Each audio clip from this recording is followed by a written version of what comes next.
الحمد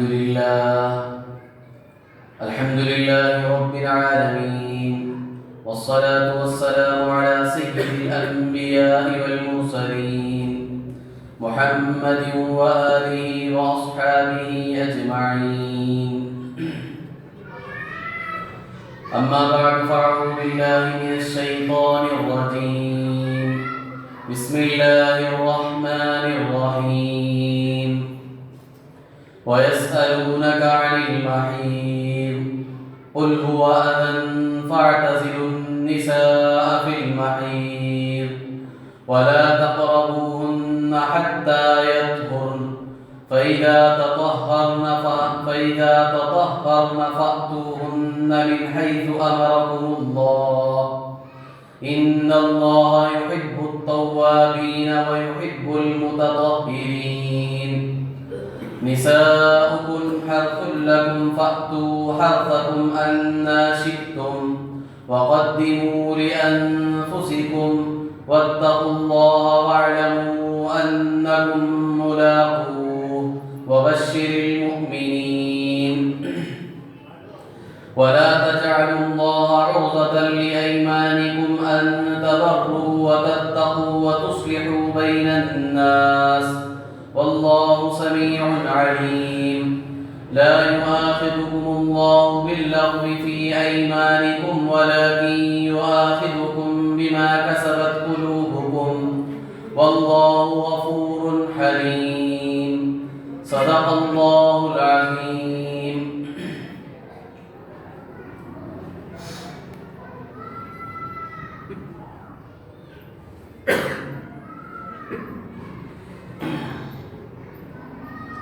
ان آیتوں کا ترجمہ یہ ہے، اللہ تعالیٰ ارشاد فرماتے ہیں، اے نبی جی، لوگ آپ سے حیض کے بارے میں پوچھتے ہیں، آپ کہہ دیجئے کہ وہ ایک گندگی ہے، لہذا تم حیض کے زمانے میں عورتوں سے الگ رہو اور ان سے قریب نہ ہو یہاں تک کہ وہ پاک ہو جائیں.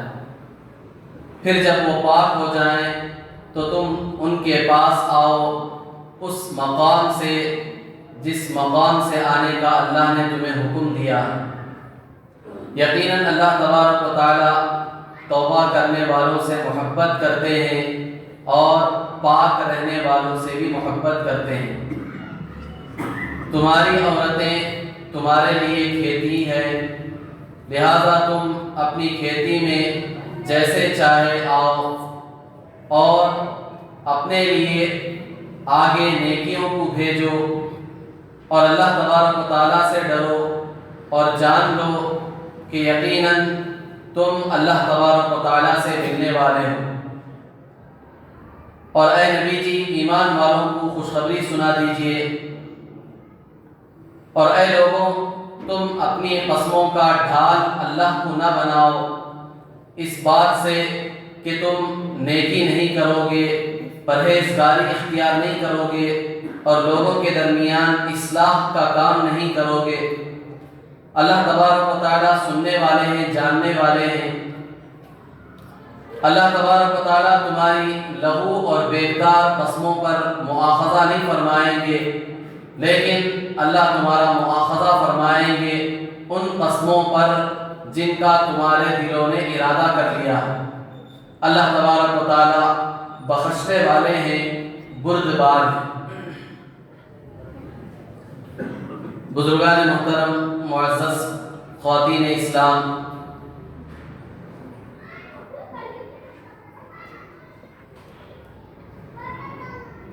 سب سے پہلے ایک بات ہمیں ذہن نشین کر لینی چاہیے کہ دین اور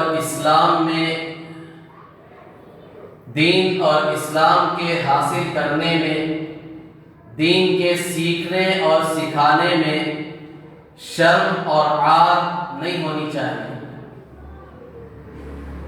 دین کے معاملے میں شرم کرنا یہ شریعت کی نگاہ میں بہت بری چیز سمجھی جاتی ہے.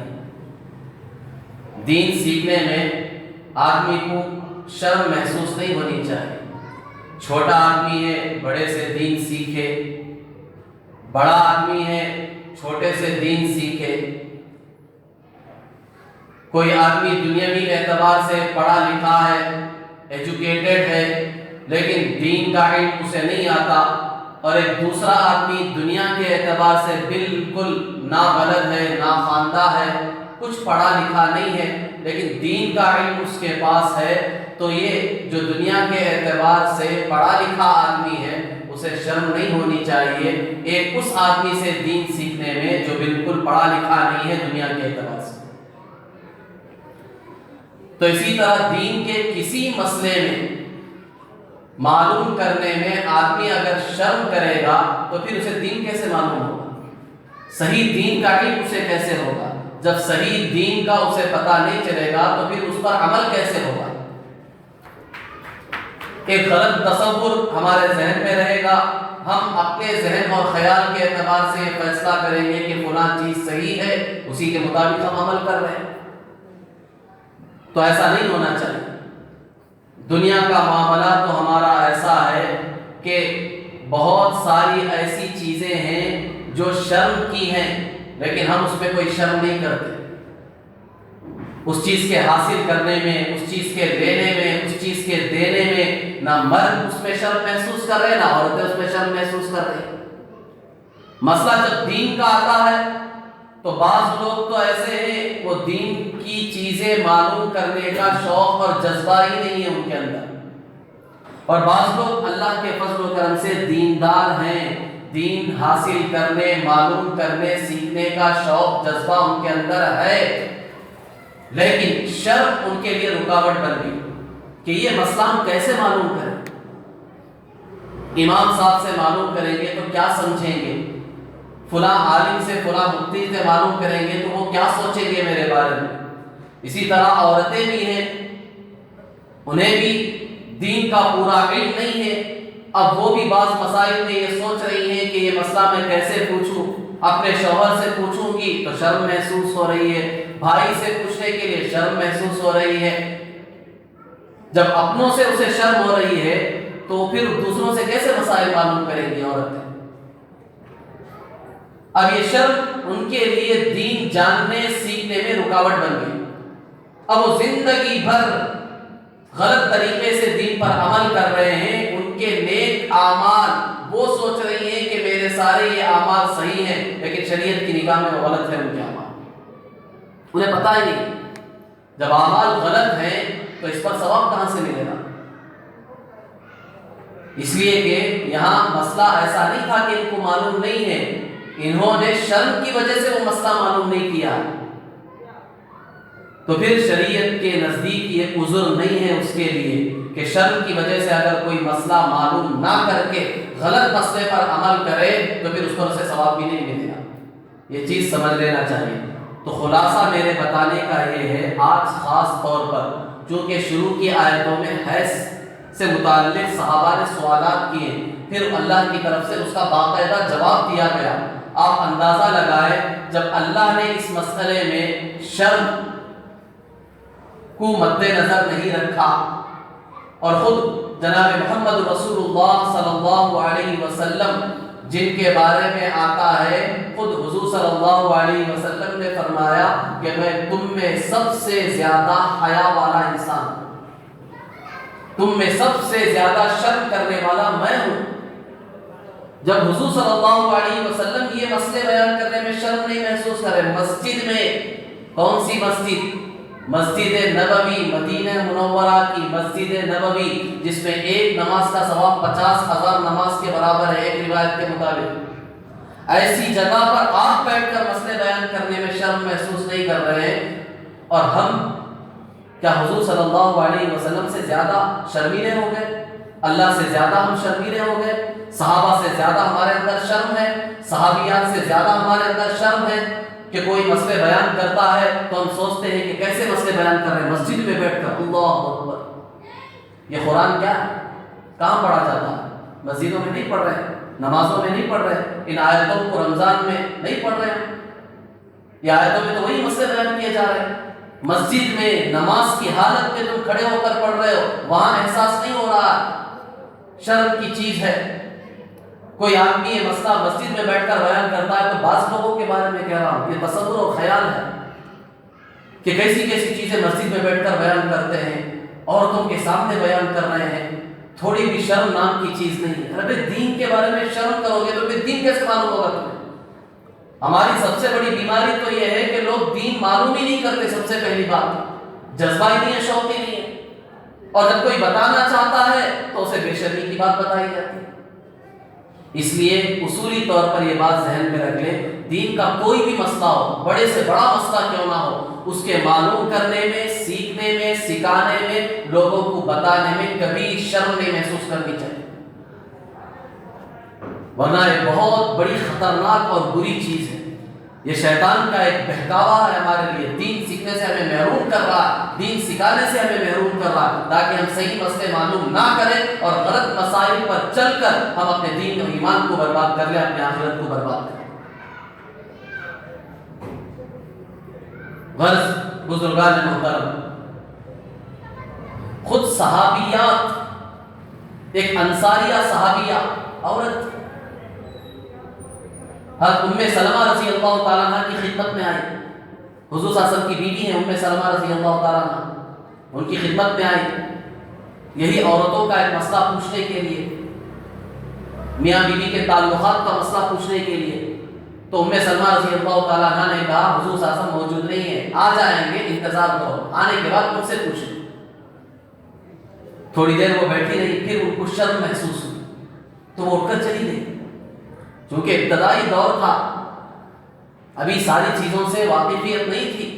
رفتہ رفتہ اللہ کے رسول صلی اللہ علیہ وسلم نے صحابہ صحابیات کی تربیت کی ہے، بتائیے کیا چیز حق ہے، کیا چیز باطل ہے، کیا چیز صحیح ہے، کیا چیز غلط ہے، یہ ساری چیزیں تو سکھائی گئی ہیں باقاعدہ۔ وہ بھی ہمارے طرح انسان تھے صحابہ صحابیات، شرم کی وجہ سے اٹھ کر چلی گئی کہ حضور صلی اللہ علیہ وسلم سے کیسے پوچھوں یہ مسئلہ۔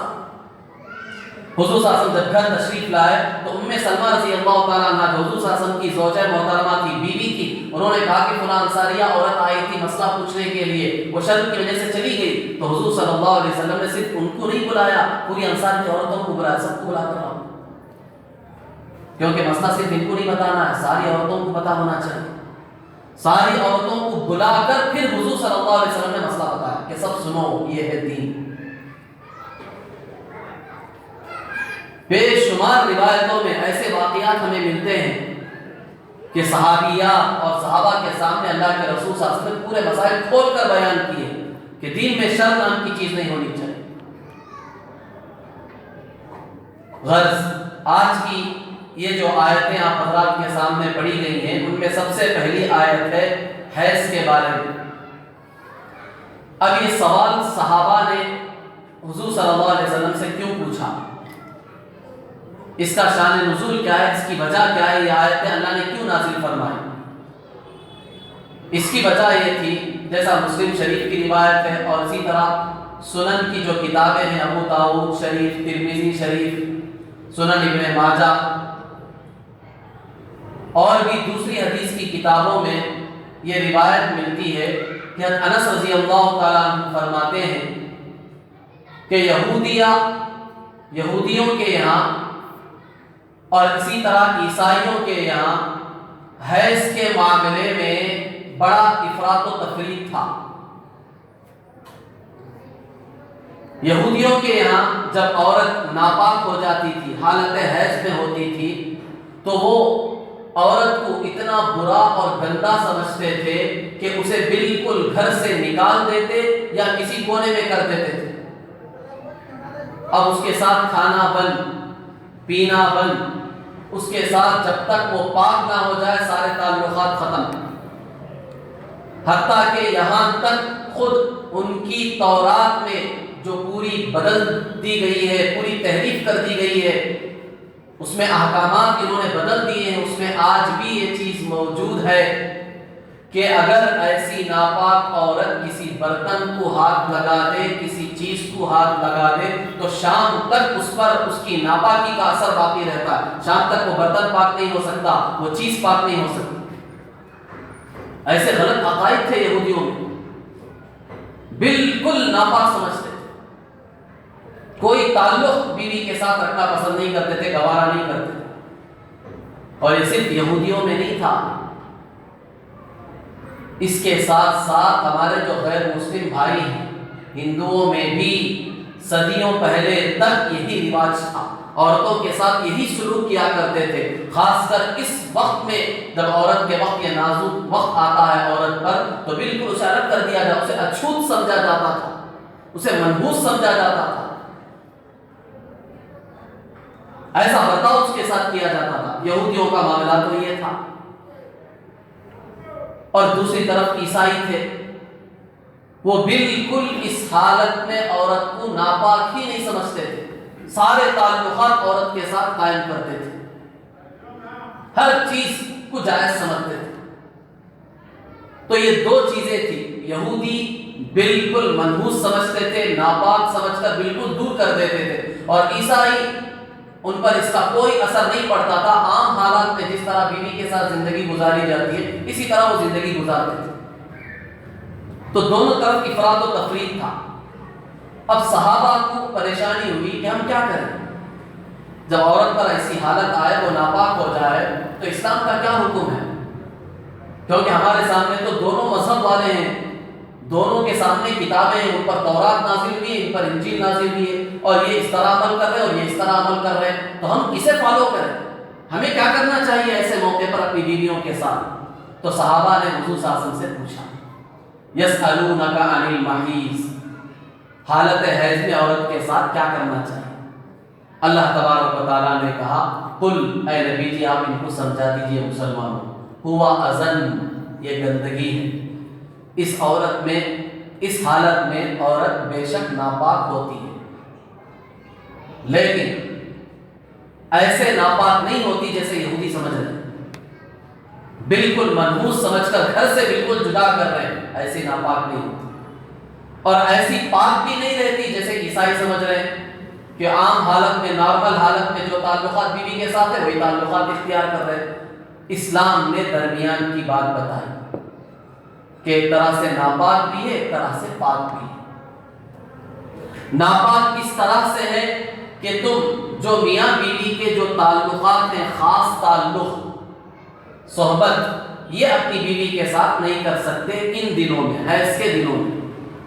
صرف یہ کام اپنی بیوی کے ساتھ مت کرو، کیونکہ اس وقت اس کے جسم سے جو خون نکل رہا ہے وہ گندا ہے۔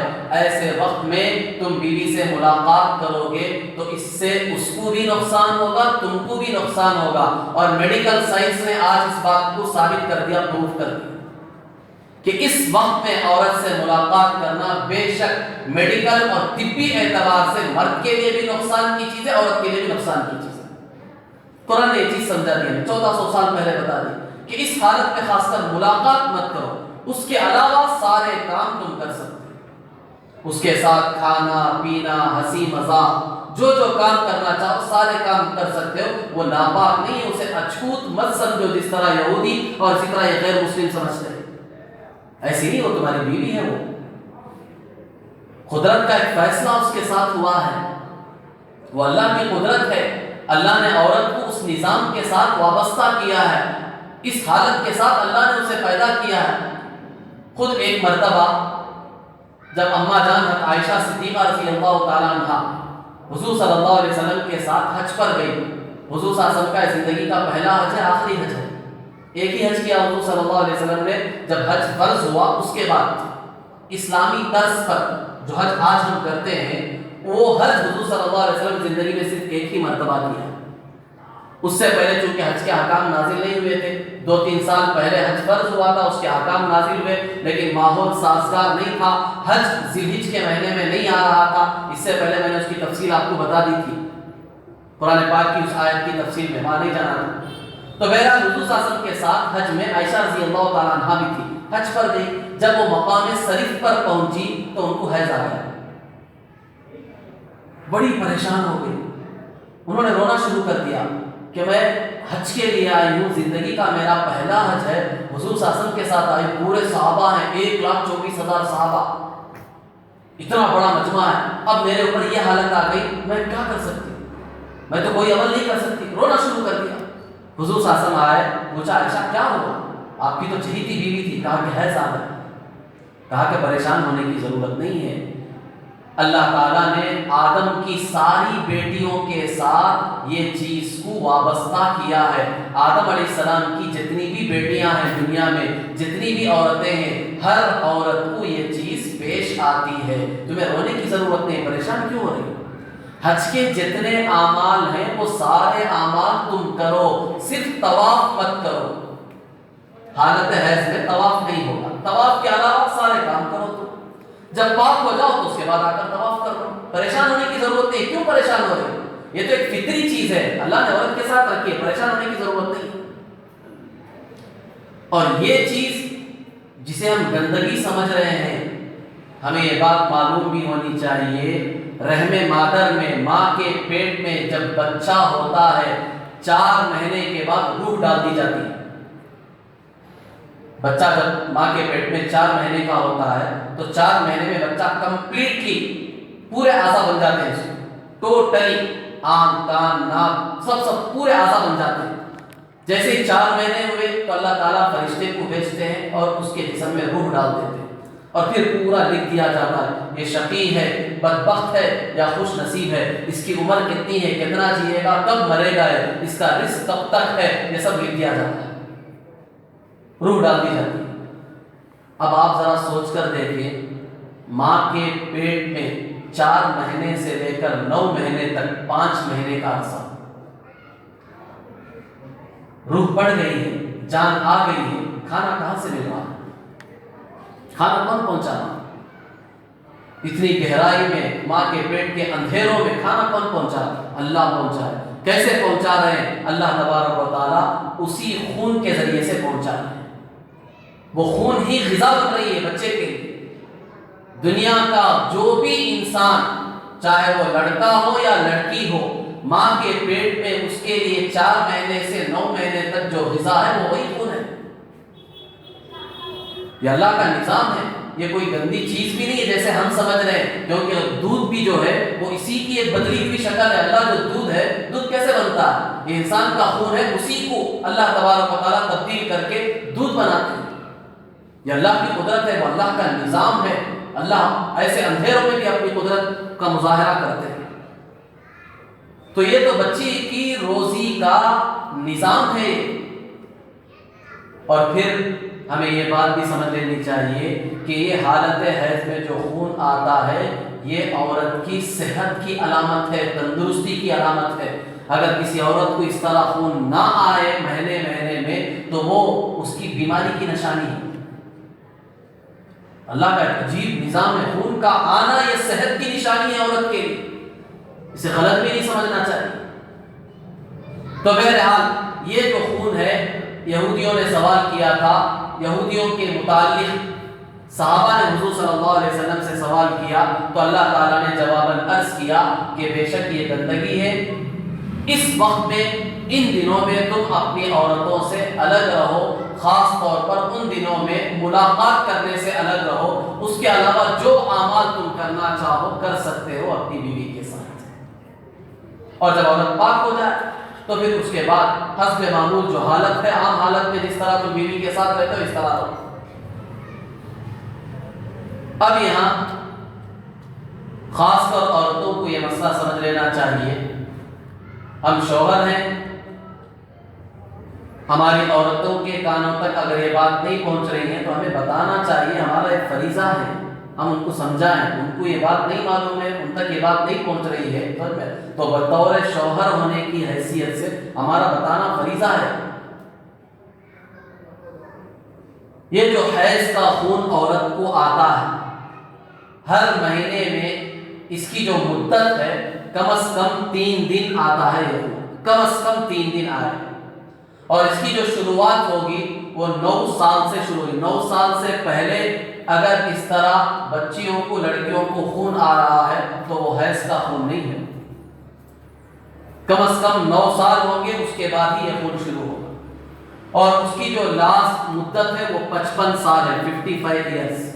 عام طور پر اتنے سال کے بعد عورتوں کو یہ خون نہیں آتا، بند ہو جاتا۔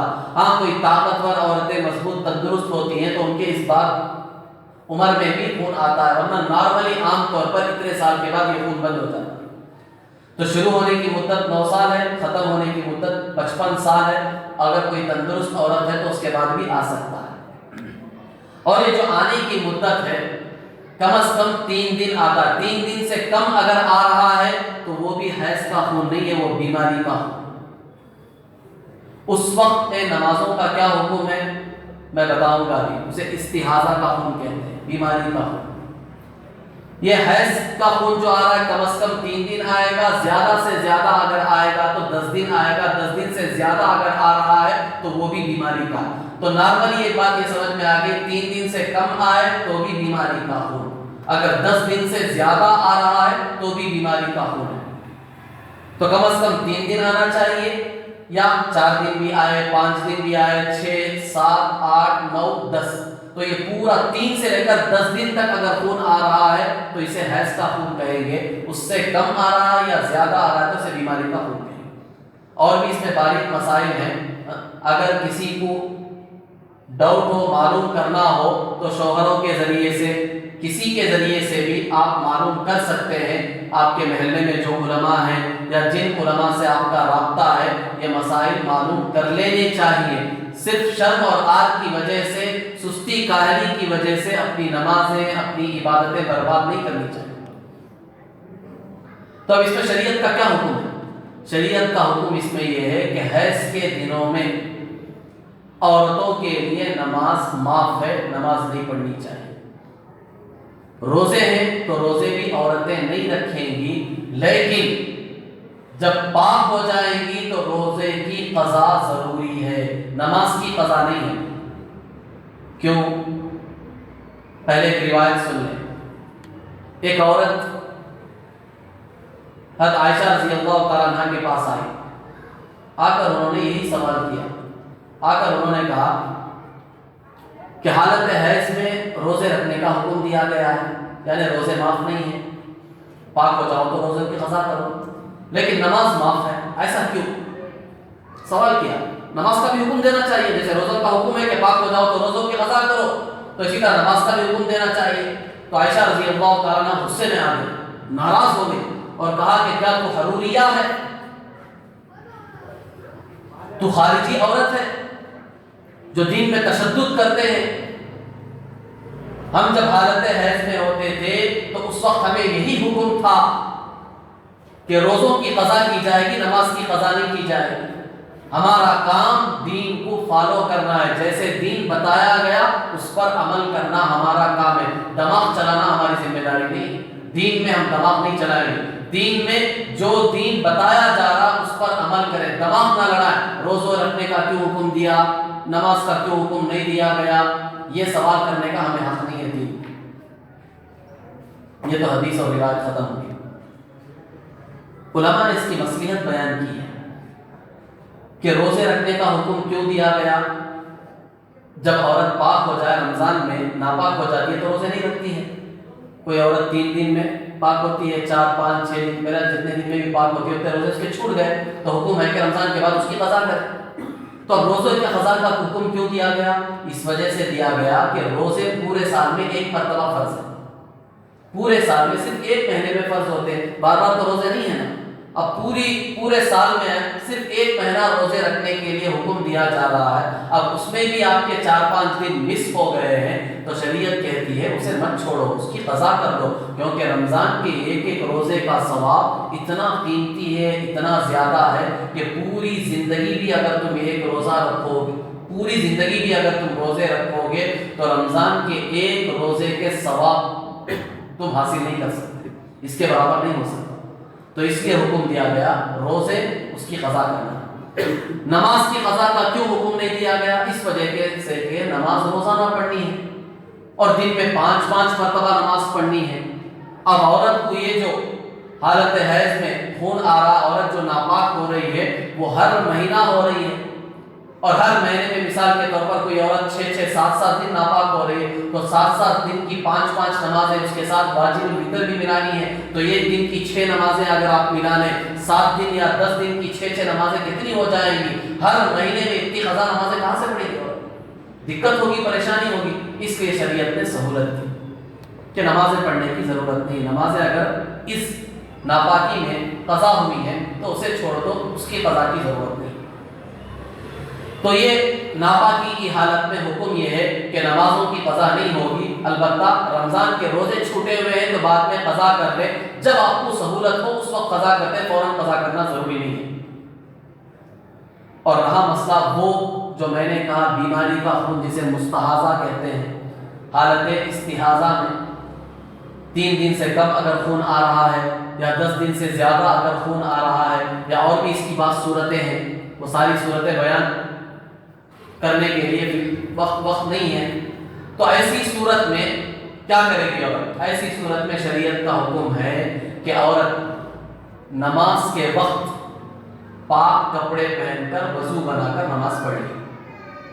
اگرچہ کہ خون آ رہا ہے، بیماری کا خون تو مستقل آتا رہتا ہے، اب ایسے خون کی حالت میں عورت کو حکم ہے کہ وہ دیکھ لے کہ کون سے وقت میں خون نہیں آ رہا، محسوس ہو جاتا عورت، تو ایسے وقت میں عورت پاک کپڑے پہنے، وضو بنائے، نماز پڑھ لے، فوراً پھر وہ کپڑے نکال دے، جو دوسرے معمولی کپڑے پہنے وہی کپڑے پہنے، وہ کپڑے تو پہلے سے ناپاک ہیں، وہ کپڑے پہنے، پھر جب دوسری نماز کا وقت آئے گا تو محسوس اسے ہوتا ہے کہ کون سے وقت مجھے وقت ملتا ہے، آدھا گھنٹہ یا 15-20 منٹ جس میں میں پاک رہتی ہوں، وہ وقت میں پھر وہ نماز کے کپڑے پہن لے، وضو بنا لے، نماز پڑھ لے، پھر کپڑے بدل۔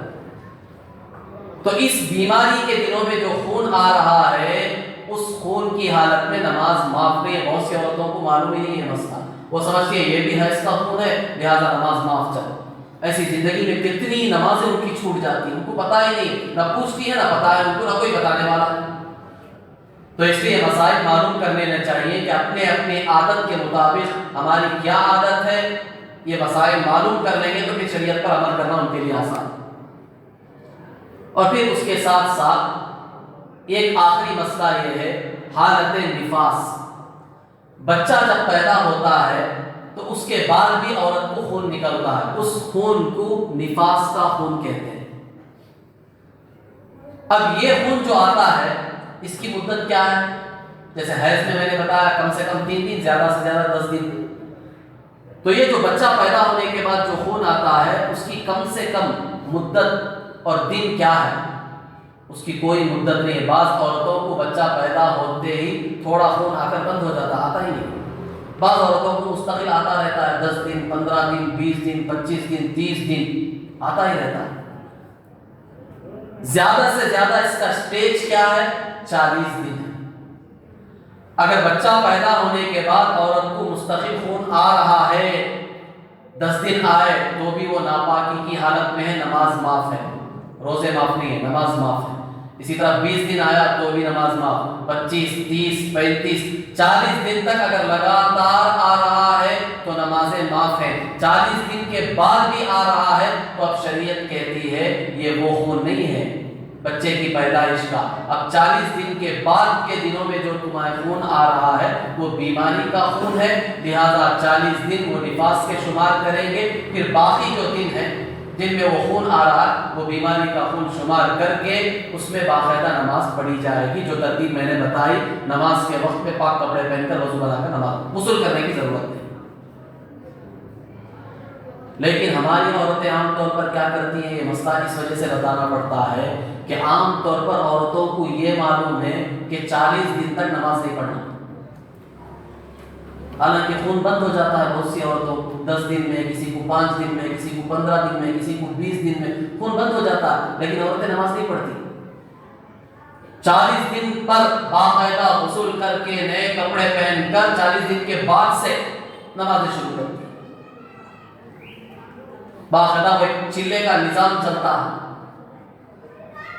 خاندانوں میں، عورتوں میں، خاندان کی عورتیں بھی باقاعدہ وہ چلے کا انتظار کرتی ہیں، اس وقت باقاعدہ دعوتیں ہوتی ہیں اور بالکل اس وقت اپنے آپ کو پاک سمجھ کر بعد میں نمازیں شروع کرتی ہیں، حالانکہ 10 دن میں اس کا خون پاک ہو گیا ہے، وہ پاک ہو گئی ہے، خون ختم ہو گیا تو اسے نمازیں پڑھنی چاہیے تھی غسل کر کے۔ اب عام طور پر 40 دن کا انتظار کرے، بعض دیندار عورتیں ہیں ان کو بھی پتہ نہیں یہ چیز، یہ مسئلہ معلوم نہیں ہے، تو اس لیے یہ سمجھ لینا چاہیے کہ بچے کی پیدائش کے بعد جو خون آتا ہے شریعت کا حکم ہے جتنے دن خون آ رہا ہے خون بند ہونے کے بعد فوراً غسل کرو، غسل کر کے نماز پڑھنا شروع کر دو، 40 دن کا انتظار نہ کرو، اگر لگاتار آ رہا ہے تو انتظار کریں، نماز نہ شروع کریں، 40 دن تک ویٹ کریں، 40 دن تک آ رہا ہے تو ٹھیک ہے، وہ تو ہے نفاسی کا خون ہے، اس کے بعد آپ نماز شروع کریں۔ تو بہرحال یہ کچھ ضروری مختصر مسائل تھے جو آپ کو بتانے تھے، میں نے بتا دی۔ اس کے ساتھ ساتھ چند مسائل جو عام طور پر لوگ پوچھتے بھی رہتے ہیں اسی ناپاکی کی حالت کے، کیا ایسے وقت میں کیا ہم قرآن پڑھ سکتے ہیں، قرآن کو چھو سکتے ہیں، اذان کا جواب دے سکتے ہیں، کسی کے سلام کا جواب دے سکتے ہیں، کسی کو پڑھا سکتے ہیں، جو دعائیں ہمارے معمول کی ہیں روزانہ ہم پڑھتے ہیں، صبح شام دعائیں پڑھتے ہیں، کیا وہ دعا پڑھ سکتے ہیں؟ تو مسئلہ کیا ہے؟ تو سب سے پہلی بات یہ سمجھ لینی چاہیے، عورت جب ناپاکی کی حالت میں ہو تو شریعت کا حکم یہ ہے کہ ایسی ناپاکی کی حالت میں بھی عورت کو چاہیے کہ وضو بنائے، وضو بنا کر باقاعدہ اپنی نماز کی جگہ پر بیٹھ کر ذکر و اذکار کرے، درود پڑھے، دعائیں پڑھے، یہ پڑھ سکتی ہے عورت۔ کیوں حکم دیا گیا؟ تاکہ نماز کی عادت نہ چھوٹ جائے، کیونکہ ایک ہفتہ اگر نماز نہیں پڑھے گی تو سستی کاہلی آ جائے گی اس کے اندر، شیطان بہکا دے گا، پھر نماز کی عادت تھوڑا کر کے نماز چھوٹ جائے گی۔ اس لیے یہ مسئلہ بتایا گیا، ناپاکی کے دنوں میں بھی عورت کو ہر نماز کے وقت، یہ واجب اور فرض نہیں، بہتر ہے تاکہ نماز کی عادت نہ چھوٹے، سستی کاہلی پیدا نہ ہو، ناپاکی کی حالت میں بھی وضو بنا کر ہر نماز کے وقت میں اپنا جانماز مصلی یا کوئی کپڑا بچھا کر بیٹھ جائے، بیٹھ کر ذکر و اذکار کرے، سبحان اللہ، الحمدللہ، لا الہ الا اللہ، اللہ اکبر، ذکر و اذکار جو کرتے ہیں، درود پڑھتے ہیں، دعائیں پڑھتے ہیں، وہ ساری چیزیں ہم کر سکتے ہیں۔ تو اسی سے یہ بات بھی سمجھ میں آ گئی کہ عورت ناپاکی کی حالت میں ذکر کر سکتی ہے، درود پڑھ سکتی ہے۔ اسی طرح جو دعائیں ہم پڑھتے ہیں، کھانے کے، پینے کے، بیت الخلا جانے کے، آنے کے، بازار جانے کے، آنے کے، جو دعائیں ہیں وہ ساری دعائیں ہم پڑھ سکتے ہیں۔ اسی طرح قرآن میں جو آیتیں دعا کی شکل میں ہیں، قرآن کی آیت ہے لیکن دعا ہے، وہ ربنا آتنا فی الدنیا حسنہ وفی الآخرۃ حسنۃ وقنا عذاب النار، یہ قرآن کی آیت ہے لیکن دعا کے طور پر ہم مانتے ہیں باقاعدہ اپنی دعاؤں میں، تو اسے بھی پڑھ سکتے ہیں۔ تو دعا کی شکل میں جتنی آیتیں ہیں قرآن پاک کی، ان آیتوں کو پڑھ سکتے ہیں۔ باقاعدہ جو سورتیں ہیں قرآن پاک کی، اسے نہیں پڑھنا چاہیے، اس سے تھوڑا احتیاط کرنا چاہیے۔ اور اس کے ساتھ ساتھ اذان ہو رہی ہے تو کیا اذان کا جواب ہم دے سکتے ہیں؟ تو مسئلہ آپ کو سمجھ میں آ گیا، جب ذکر کر سکتے ہیں تو اذان کا جواب بھی دے سکتے ہیں ناپاکی کی حالت میں۔ اسی طرح کوئی سلام کر رہا ہے تو بعض عورتیں سمجھتی ہیں کہ جواب نہیں دینا چاہیے، میں ناپاک ہوں، تو مسئلہ ایسا نہیں ہے، سلام کا جواب بھی دے سکتے ہیں۔ اور اس کے ساتھ ساتھ اگر کوئی معلمہ ہے، پڑھانے والی عورت ہے، بچے اس کے پاس پڑھنے کے لیے آ رہے ہیں، تو کیا وہ ان ناپاکی کے دنوں میں بچوں کو پڑھا سکتی ہے؟ بہتر تو ہے نہ پڑھائیں۔ اگر چھوڑ دیں گے تو بچے ناغہ کر دیں گے، آنے کا سلسلہ موقوف ہو جائے گا۔ ایسا اگر ڈر اور خوف ہے تو بچوں کو بلا لیں اور تھوڑا تھوڑا کر کے پڑھا سکتی ہیں۔ جیسے مثال کے طور پر سورہ اخلاص ہے، قل هو اللہ احد ہے، تو اسے پڑھانے کا انداز یہ ہے کہ آپ یوں کہیں، قل، ٹکڑے ٹکڑے کر، ہوا اللہ احد، اس طرح ٹکڑے ٹکڑے کر کے پڑھانے کی گنجائش ہے۔ اگر پڑھانا چاہے تو پڑھا سکتے ہیں لیکن پوری آیت ملا کر نہ پڑھائیں، ٹکڑے ٹکڑے کر کے پڑھائیں، یا نہیں اگر کوئی دوسرا نظام آپ بنا سکتے ہیں تو دوسری ترتیب بنا دیں۔ اور قرآن چھونا، ان دنوں میں قرآن چھو نہیں سکتے، چاہے براہ راست قرآن ہو یا کپڑے کے ساتھ ہو، تو اس میں احتیاط کرنی چاہیے۔ بہرحال بزرگان محترم، معزز خواتین اسلام، یہ چند مسائل تھے حیض و نفاس کے متعلق، ضروری مسائل تھے، عام طور پر لوگوں کے سامنے آتے نہیں ہیں، کوئی بیان نہیں کرتا ہے اور لوگ پوچھتے بھی نہیں ہیں، شرم کی وجہ سے آر محسوس کرتے ہیں، تو مناسب سمجھا کچھ نہ کچھ درجے میں آپ تک یہ چیزیں، یہ مسائل آ جائیں تاکہ صحیح معنوں میں عمل کرنے کا شوق ہمارے اندر پیدا ہو، صحیح معنوں میں ہم عمل بھی کر سکیں، دین پر چل سکیں۔ پھر آگے کی آیت میں اللہ تبارک و تعالیٰ نے فرمایا، وَلَا تَجْعَلُوا اللَّهَ عُرْضَةً لِأَيْمَانِكُمْ أَن تَبَرُّوا وَتَتَّقُوا وَتُصْلِحُوا بَيْنَ النَّاسِ وَاللَّهُ سَمِيعٌ عَلِيمٌ۔ اس دوسری آیت میں اللہ تبارک و تعالیٰ نے کہا کہ تم اپنی قسموں کو ڈھال نہ بناؤ، اپنی قسموں میں اللہ کے نام کو ڈھال نہ بناؤ،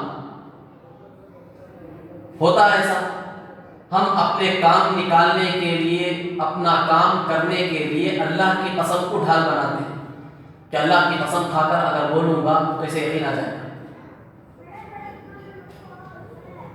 بات کی چیزوں میں قسمیں نہیں کھانی چاہیے۔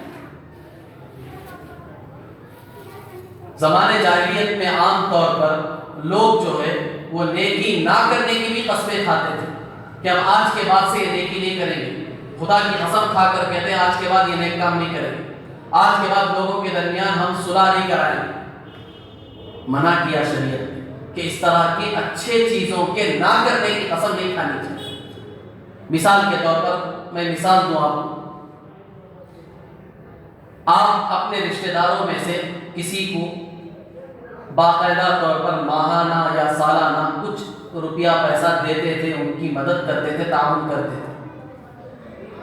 کبھی ایسا ہو گیا کہ آپ کو ان کی کوئی بات اچھی نہیں لگی، یا آپ ان کے دشمن ہو گئے، یا کسی وجہ سے ناراضگی ہو گئی، تو اب آپ نے قسم کھا لی کہ آج کے بعد سے ایک پیسہ ان کو نہیں دوں گا۔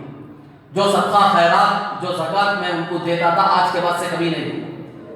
بھئی زکوٰۃ دینا، صدقات خیرات کرنا، یہ دوسروں کو دینے کے بجائے رشتہ داروں کو دینے میں دگنا ثواب ہے، ڈبل ثواب ہے۔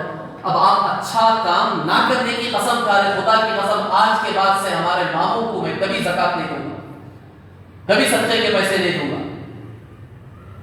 اب یہ اچھے کام کے نہ کرنے کی آپ قسم کھا رہے ہیں۔ زمانے جاہلیت میں اس طرح لوگ کرتے تھے، تو اللہ تعالیٰ نے منع کیا اس طرح کی قسم نہیں کھانی چاہیے۔ کسی طرح سے آپس میں انبن ہو گئی ہے تو اسے صلح کر لو، اسے دور کرنے کی کوشش کرو۔ ایک کام جو پہلے سے تم نیک کام کر رہے ہو، زکوٰۃ دے رہے ہو یا صدقات خیرات کر رہے ہو، یا کسی طرح سے باقاعدہ تمہارا معمول ہے باقاعدہ ان کے گھروں میں ماہانہ یا سالانہ راشن پہنچانے کا، یا اور کسی طرح سے ان کی مدد کرنے کا، اب بالکل تم اسے نہیں کرنے کی قسم کھا رہے ہو، یہ غلط چیز ہے۔ نیک کام کے کرنے کی قسم کھا سکتے ہیں، نہیں کرنے کی نہیں کھانا چاہیے۔ اگر تم نے اس طرح کی قسم کھا لی ہے تو شریعت کا حکم ہے کہ قسم توڑو، کفارہ ادا کرو، یہ قسم توڑو، فوراً پھر سے شروع کرو۔ اسی طرح اگر کسی نے مسجد ہوتا، بعض مرتبہ ایسا ہوتا ہے فلاں مسجد کو ہم باقاعدہ پابندی سے چندہ دیتے تھے، مسجد کی کمیٹی یا کسی فرد کی وجہ سے ہمیں غصہ آ گیا اور ہم نے قسم کھا لی آج کے بعد سے مسجد کو چندہ نہیں دوں گا۔ اسی طرح کسی مدرسے کا معاملہ ہوا کہ مدرسے کو باقاعدہ آپ سالانہ چندہ دیتے تھے، ماہانہ چندہ دیتے تھے، اب وہاں کے کسی استاد یا کسی فرد سے آپ کو ناراضگی ہو گئی، دشمنی ہو گئی، آپ نے قسم کھا لی آج کے بعد سے یہ مدرسے کو کیا کسی مدرسے کو چندہ نہیں دوں گا۔ کتنی بری چیز کی ہم قسم کھا رہے ہیں، ایک نیک کام نہ کرنے کی قسم کھا رہے ہیں۔ تو اللہ کا حکم ہے کہ ایسے موقعوں پر اس طرح اگر قسم کھا لی ہے تو فوراً قسم توڑو، کفارہ ادا کرو۔ کفارہ کیا ہے؟ قسم کا کفارہ، قسم کا کفارہ یہ ہے کہ آدمی 10 غریبوں کو 2 وقت کا کھانا کھلا دے،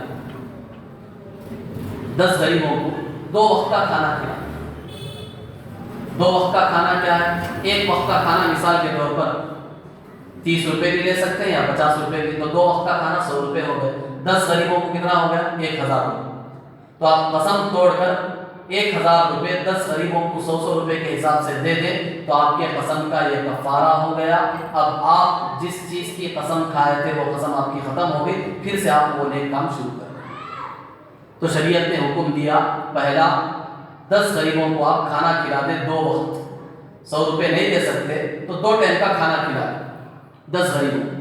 اگر کھانا نہیں کھلا سکتے تو دوسرا آپشن یہ بھی ہے کہ 10 غریبوں کو 10 جوڑے دے دو، 10 جوڑے دے دو، ایک غریب کو 1 جوڑا، اس غریب کو 1 جوڑا، 1 جوڑا، 1 جوڑا، 1 جوڑا۔ اب وہ جوڑا کسی بھی شکل میں ہو سکتا ہے، پینٹ شرٹ کی شکل میں بھی ہو سکتا ہے، یا کوئی دوسرے علاقے والے ہیں وہ الگ لباس پہنتے ہیں، جھبا شریع کی شکل میں بھی ہو سکتا ہے، یا لنگی اور کسی شکل میں بھی ہو سکتا ہے۔ 10 جوڑے آپ غریب کو دے دیں، یہ اگر دے سکتے ہیں۔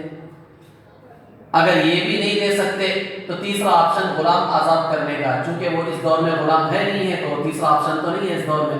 تو اس دور میں 2 آپشن پہلے تو آپ کے لیے یہ ہے، جو سہولت ہو وہ کرے، یا تو 10 جوڑے 10 غریبوں کو دے دے، یا 10 غریبوں کو 2 وقت کا کھانا کھلائے۔ اگر آپ غریب ہیں، یہ کام نہیں کر سکتے، اتنا پیسہ نہیں ہے آپ کے پاس، آپ کو خود کھانے کے لیے نہیں ہے، تو اب آخری آپشن، یہ آخری آپشن کب ہے؟ جب یہ دو کام نہیں کر سکتے، کیونکہ آپ کے پاس خود پیسہ نہیں ہے، تو اس وقت یہ آخری آپشن ہے۔ وہ آخری آپشن یہ ہے، آخری صورت یہ ہے کہ آپ 3 دن روزے رکھیں لگاتار۔ جب بھی آپ کو ضرورت ہو 3 دن لگاتار روزے رکھیں تو یہ قسم کا کفارہ ہو جائے۔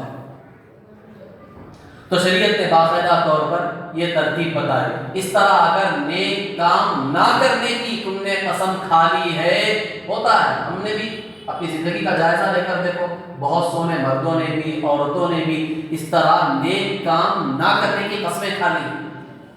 آج کے بعد سے خدا کی قسم میں ہماری چاچی سے کبھی بات نہیں کروں گا، اس طرح قسم کھا لی۔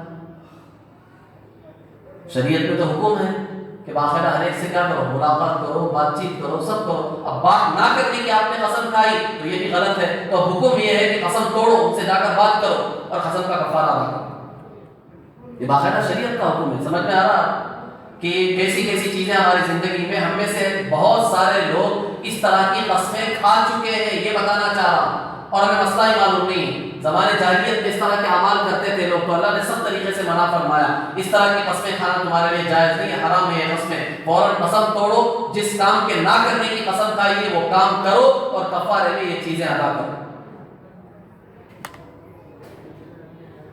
پھر یہاں آخر میں ایک مسئلہ یہ سمجھ لینا چاہیے، آخری جو آیت ہے اس میں اللہ تبارک و تعالیٰ نے قسم کی قسمیں بتائی ہیں۔ قسم کی 3 قسمیں ہیں، 3 طرح سے آدمی قسم کھاتا ہے۔ ایک قسم جو ہے جسے یمین لغو کہتے ہیں، بیکار کی قسمیں ہیں، لوگوں کی عادت ہو گئی ہے زبان پر ہر بات پر قسم، کیا بھائی دکان کو جا کر خدا کی قسم ابھی جا کر ایسا کھانا کھا لیا، خدا کی قسم ابھی کھانا کھایا، ہر بات میں قسم کھاتا ہے۔ بعض لوگوں کی عادت ہوتی ہے ہر بات پوچھو خدا کی قسم، خدا کی قسم میں نے کھا لیا، خدا کی قسم میں نے پی لیا، خدا کی قسم میں دکان کو جا کر آ گیا، خدا کی قسم میں نے وہ چیز ان کو دے دی۔ یعنی یہ جان بوجھ کر قسم نہیں کھا رہا ہے، زبان پر بات چل پڑی ہے، قسم کھانے کی عادت ہو گئی ہے اس کی۔ تو اب اس قسم کا کیا حکم ہے؟ تو شریعت کہتی ہے اس قسم میں نہ کوئی گناہ ہے نہ کوئی کفارہ ہے، یہ عادت پڑ چکی ہے، اچھی چیز نہیں ہے، اس عادت کو چھوڑنے کی کوشش کرو۔ اس طرح چھوٹی چھوٹی باتوں پر قسم نہیں کھانا چاہیے۔ قسم تو ایک بہت بڑی چیز ہے، اللہ کا نام ہے، اسے تم ہر بات میں لے کر آ رہے ہو۔ اللہ کا نام تو عظمت سے لینے کی چیز ہے، معمولی باتوں میں اللہ کا نام نہیں لینا چاہیے۔ تو اس قسم کا حکم گناہ بھی نہیں، کوئی کفارہ بھی نہیں۔ دوسری قسم ہے یمین غموس، غموس کے معنی ڈوبنے کے۔ یہ قسم کیا ہے؟ آدمی جان بوجھ کر کسی کام کے جو پاسٹ میں، ماضی میں، جسے انگریزی میں پاسٹ کہتے ہیں، وہ کام نہیں ہوا ہے، آپ جان بوجھ کر جھوٹی قسم کھا رہے ہیں کہ وہ کام ہو گیا، یا کام ہو گیا، آپ قسم کھا رہے ہیں کام نہیں ہوا۔ پاسٹ کے بارے میں، ماضی کے بارے میں جان بوجھ کر جھوٹی قسم کھا رہے ہیں تو اسے کہتے ہیں یمین غموس۔ اس قسم کا حکم یہ ہے کہ آدمی کو گناہ ہوگا، آدمی گنہگار ہوگا، توبہ تلافی کرنا چاہیے، استغفار کرنا چاہیے۔ یہ دوسری قسم ہے۔ تیسری قسم، قسم کی تیسری قسم جسے یمین منعقدہ کہتے ہیں، آدمی آئندہ کسی کام کے کرنے یا نہ کرنے کی، فیوچر میں کوئی کام کرنے یا نہ کرنے کی قسم کھاتا ہے۔ مثال کے طور پر آپ نے قسم کھائی، کیا قسم کھائی؟ کہ میرا فلاں کام ہو گیا تو ضرور خدا کی قسم میں فلاں کام کروں گا۔ آپ نے قسم کھائی آئندہ کسی کام کے کرنے یا نہ کرنے پر، یا آپ یوں سمجھے کہ آپ نے قسم کھائی خدا کی قسم آج کے بعد سے میں فلاں جگہ نہیں جاؤں گا۔ غلط جگہ تھی، وہاں جانا جائز نہیں تھا، آپ کی عادت تھی وہاں جاتے تھے آپ، کسی نے آپ کو روکا تو آپ نے ان کے سامنے قسم کھائی خدا کی قسم آج کے بعد سے فلاں جگہ میں نہیں جاؤں گا، چھوڑ دوں گا، نہیں جاؤں گا۔ آج کے بعد سے خدا کی قسم میں فلاں جو دوست ہے میرا، غلط ساتھی ہے، اس کی عادت اچھی نہیں ہے، اس سے ملاقات نہیں کروں گا، اس طرح کی قسم کھائی۔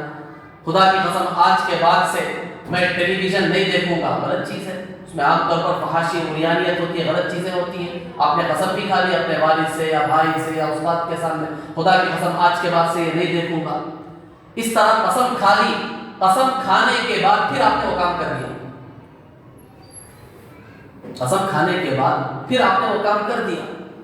جو گناہ نہیں کرنے کی قسم کھائی تھی پھر بھی آپ نے وہ کام کر دیا، تو اب کیا حکم ہے؟ اب شریعت کا حکم یہ ہے کہ آپ کو دو کام کرنے ہیں. ایک تو توبہ کرنا، استغفار کرنا، اللہ سے معافی مانگی. دوسرا کام یہ ہے کہ کفارہ ادا کریں. کفارہ کا وہی جو بتایا میں نے، 10 غریبوں کو کھانا کھلانا نہیں ہو سکتا، 10 غریبوں کو 10 جوڑے دے دے، ایک ایک جوڑا کر کے، وہ بھی نہیں ہو سکتا. آپ خود غریب ہیں، نہیں کر سکتے، تو پھر تیسرا حکم یہ ہے کہ 3 دن کے آپ روزے رکھیں. تو یہ آخری جو قسم کی قسم ہے جو میں نے بتائی کہ کسی گناہ کے نہ کرنے کی آپ نے قسم کھائی، آج کے بعد سے وہ گناہ نہیں کروں گا، اس طرح آپ نے قسم کھائی، پھر بھی آپ سے وہ گناہ ہو گیا، تو اب حکم یہ ہے کہ آپ توبہ بھی کریں اور دوسرا قسم کا کفارہ بھی ادا کریں. بہرحال بزرگان محترم، یہ چند مسائل تھے جو آپ حضرات کے سامنے عرض کیے گئے، پیش کیے گئے. دعا فرمائیں کہ اللہ تبارک